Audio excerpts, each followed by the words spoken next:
Dying Light 1, the OG survival horror experience.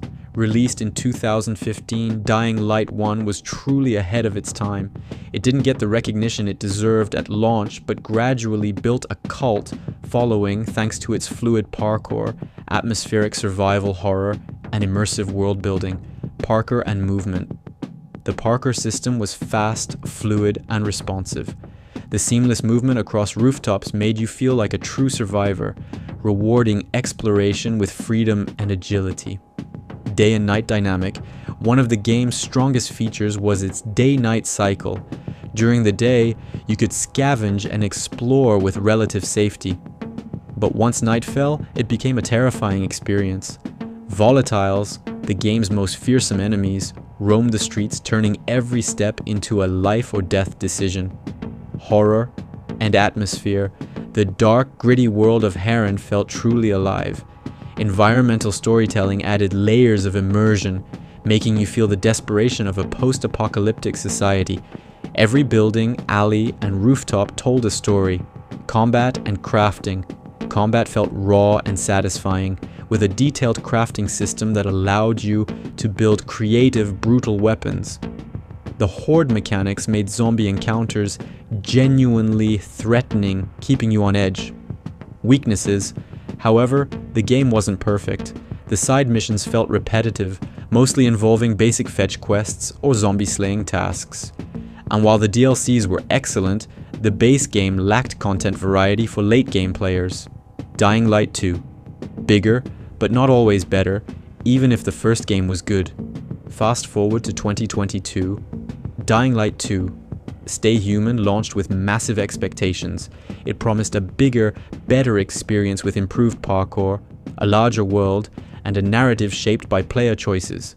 However, while it made some improvements, it also lost much of the survival horror essence that made the first game special. The city of Ville d'Or is vast, with detailed environments and more verticality. However, despite the impressive scale, it failed to capture the immersion of the first game. Many areas felt copy-pasted, and the variety in exploration was lacking. Enhanced parkour mechanics. Techland doubled down on parkour freedom, adding new moves like wall running, vaulting, and gliding. The addition of the paraglider made traversing the city easier and more fluid. Combat was faster and more dynamic, featuring more enemy types and improved animations. The weapon mods and skills added more variety to the fighting mechanics. Despite being marketed as a game with meaningful choices, Dying Light 2's decisions lacked real consequences. The branching narrative felt shallow, with most choices leading to the same outcomes. Horror atmosphere was diminished. The biggest flaw was the loss of horror tension. Nights were no longer terrifying due to the paraglider, which made escaping volatiles far too easy. The constant ability to flee removed the fear and urgency that made the first game's nights so impactful. Exploration became less rewarding. Instead of finding valuable blueprints or secrets, you were mostly grinding for tokens to upgrade gear. The recycled assets made many areas feel the same, stripping away the joy of discovery. Techland's struggles and Tencent's acquisition and how it will impact the modern gaming. Let's not forget, Techland's acquisition by Tencent created additional concerns.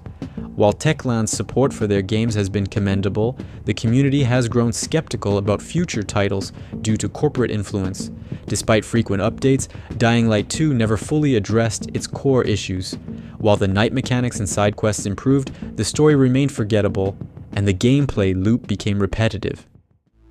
Dying Light, the Beast, a return to form? Now, let's talk about the upcoming Dying Light, the Beast, set for 2025.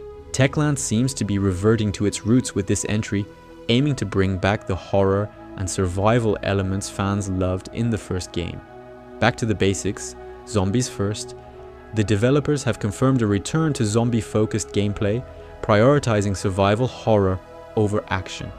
This suggests darker, more terrifying nights and a greater emphasis on atmospheric tension, improved parkour, and combat, The Beast aims to combine the best parkour elements from both games.